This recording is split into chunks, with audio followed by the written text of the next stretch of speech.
Good afternoon, everyone.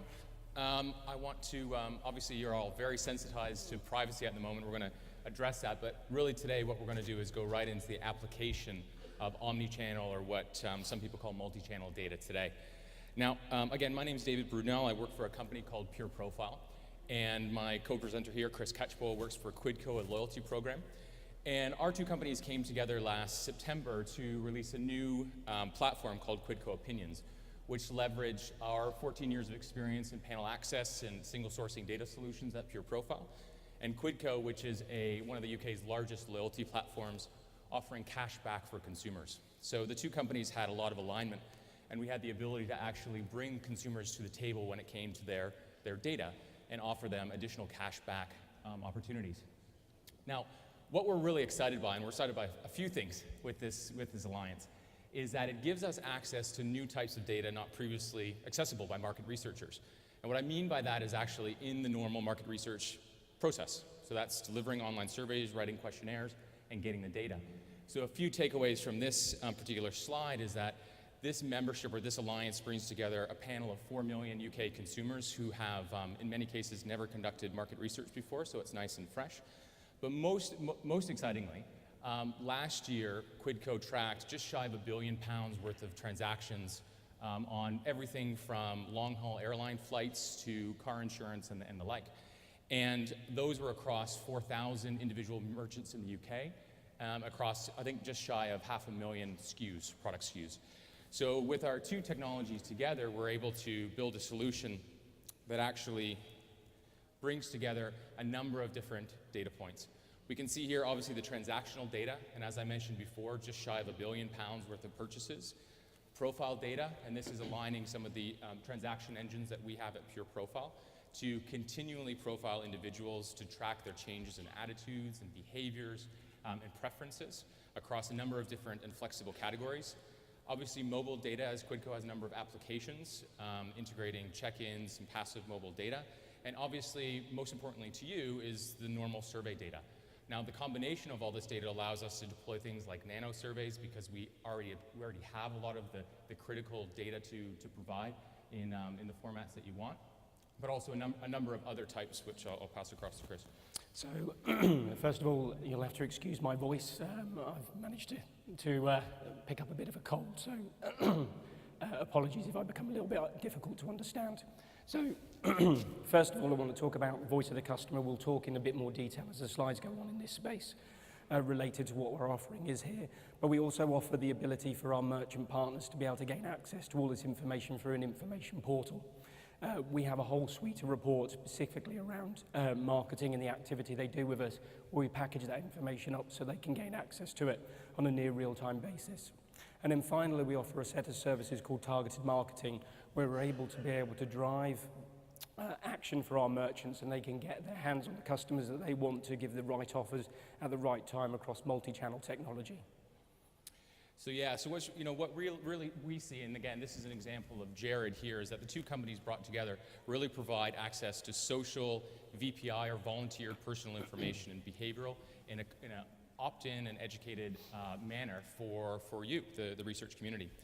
And again, kind of looking at and pivoting it the other way, is that because we have so many merchants on the platform, that allows us to look at how these consumers interact, so we can identify actual purchasers, switchers, and look at their transactions across multiple channels, including online, credit card transactions, and mobile.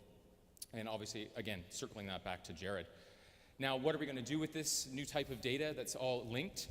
Obviously, there's the traditional targeting that we can go through the normal 5, 10, 15, and 20, 25-minute surveys, hopefully not 25. But new to industry, we can actually provide what we call validated targeting. So as an example, last year there was just under £250 million worth of tracked purchases in airlines and traveling.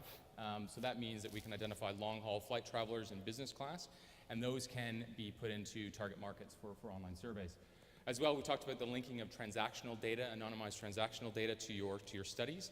But also, because we're both technology companies, we're actually investigating a number of really cool things like zero moment of truth targeting, to actually target that user post-purchase on a particular transaction that previously couldn't be done because of the sub 1% incidence rates of those different things.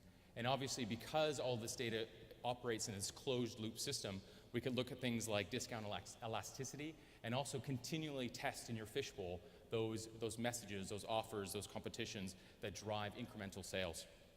So we're doing research on research, Chris and I, and we wanted to see what we could do with this new type of data because, really it's never been linked in this bridged fashion before. Big data has always been separate from small data, which is the industry that we operate in.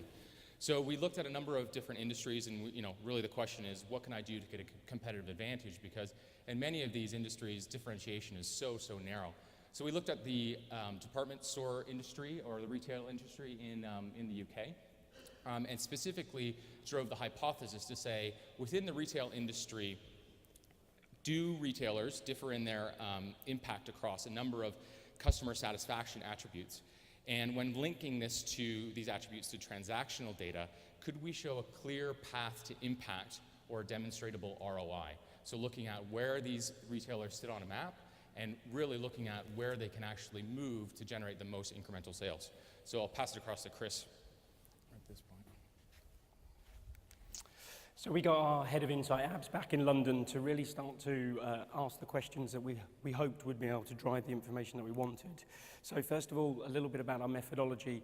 So we went out to about 7,500 people. It took us about 10 days to collect the information, and then we split those into two groups to make sure that anything that we pulled together was robust, and we would see that repeating in other groups that we pulled together. So we split those down, and what we were able to see was four real areas that kind of drove a level of effectiveness or importance related to the customer and their association with that retailer. So ease of service, how easy is it for me to get what I want from that retailer? The value for money aspect related to them. The level of communication that happens within the purchasing cycle and making sure that it was clear, they knew what they were getting when deliveries may happen and things of that nature. And then product knowledge, how easy is it for you to find out what you want to get and know what you're buying?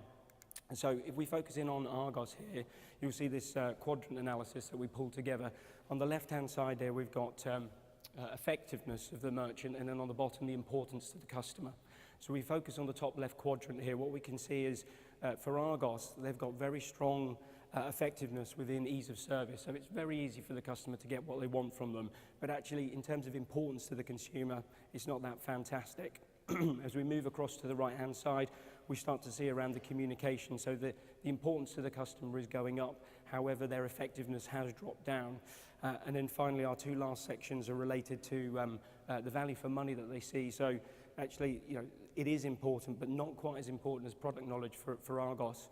And then finally, that product knowledge area where really they want to be able to find out exactly what they're buying and why they might choose that product over others. For those of you not familiar with Argos, they operate quite an interesting high street chain where it's a catalogue company where when you go into the store, you pick your items from that catalogue, you type the number in, you pay for it and wait for the warehouse man to bring it out. Quite different to most retailers you'll find on the UK high street, and you can see there really how that's impacting their position within the product knowledge space. And when we add in the other retailers within our study, we can start to see some clusters, or as the technical name, the coloured blobs come together. So on the top left, we've got our ease of service. Again, if we focus on Argos, we can see that they're doing pretty well compared to their competitors. There are a couple who are beating them, but actually there's very little in terms of differentiation. So if they're going to take action around ease of service and improving that customer journey, it's really not going to make much of a difference to them in terms of what the consumer might do with them. Certainly then if you look within communications, this is a similar situation. But when we start to drive towards product knowledge and value for money, you can see actually there's a much more of a blurring of those two blobs. In particular, you can see how far down on product knowledge Argos is in comparison to the competitors, the tip of the blue blob there. And that, if they are to lose customers to some of those competitors, it's going to be very difficult for them to be able to win them back based off what we've found here. And interestingly, what we're seeing with Argos in the UK is that they are bringing out a whole range of concept stores where they're changing that in-store customer journey and experience, bringing in much more tablets rather than the catalogues and making it easier for you to get the information. So it already appears that, from their own research and the work they're doing, they're finding very similar things that we've pulled out from this very small sample. And then finally, by linking it to the transactional data, we can start to see what kind of business benefit this might have. So we found this for all of the sort of net rating questions, but here we've really just taken ease of service and looked at the difference in terms of annual spend across the passives, the promoters and the detractors. And you can see very quickly how much the annual value of those customers changes over the course of time based off how they feel around you. So quickly you can gain an understanding if I can move a percentage of my base up from a detractor to a passive, what that's going to mean for me. And in this case, that's an extra £115 or so spend within the department store space over an annual basis. When you start to multiply that by the amount of customers that they have within the UK, that starts to become an extremely significant number for them. So, next steps. Obviously, you can see that by linking the transactional data, you can drive real impact with the decision-making in the market research that you're doing, and also the large spread of retailers really allows you to tap into your competitors' customers. In this case, Argos could look at Debenhams, Marks & Spencer's, and the lot there. But it's really, we've built this platform to make it accessible, to remove the friction of getting and putting this data together at the individual level. So some of the things that we're working on, and I've pilfered this from the McKinsey slide of 2009, is, I think they did it in a very great way of illustrating the new customer journey.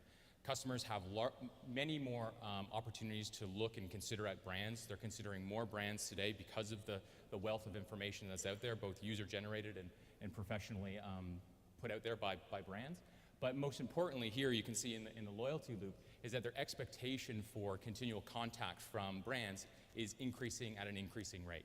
And really what's exciting about this data platform that we put together in Quidco Opinions is that as a market researcher, you can tap into data at every single one of these data points, from the moment of initial consideration to the moment of purchase. And what's great is all this data as well is longitudinal, which means that you can continually gather a stream of insights from these customers throughout their journey, both within one particular brand pathway to multiple brand pathways. So really what some of the things that we're doing in terms of working on, Chris and I, the mega minds together, and Abs, I'd like to thank for putting this all together for us, is really looking at the transactional-based decision support systems. So starting to use this data, this big data, which is coming in consistently, and putting it together in a form that becomes digestible to industry. Also looking at that zero moment of truth targeting that I mentioned before, I think that's very exciting, to be able to really buy blocks of time of purchases by consumers for BA, for Qantas, for a number of those brands. And really, what's great is that Quidco is growing at a clipper rate and adding more retailers very, very quickly. So we're expanding the number of retailers that are on, including some major supermarket stores, and bringing in individual level data, as well as some very, very large online retailers who start with A. And really looking at, in the voice of the customer and building it out, is really looking at category-specific voice of the customer attribution. So really looking at the granularity within Net Promoter Score, within a lot of the Net Promoter Scores, and really trying to find out how can we drive that incremental revenue gain from moving one point on, or one blob to another blob, as Chris eloquently put it out before. So that's it for us today. If there's any questions from the audience.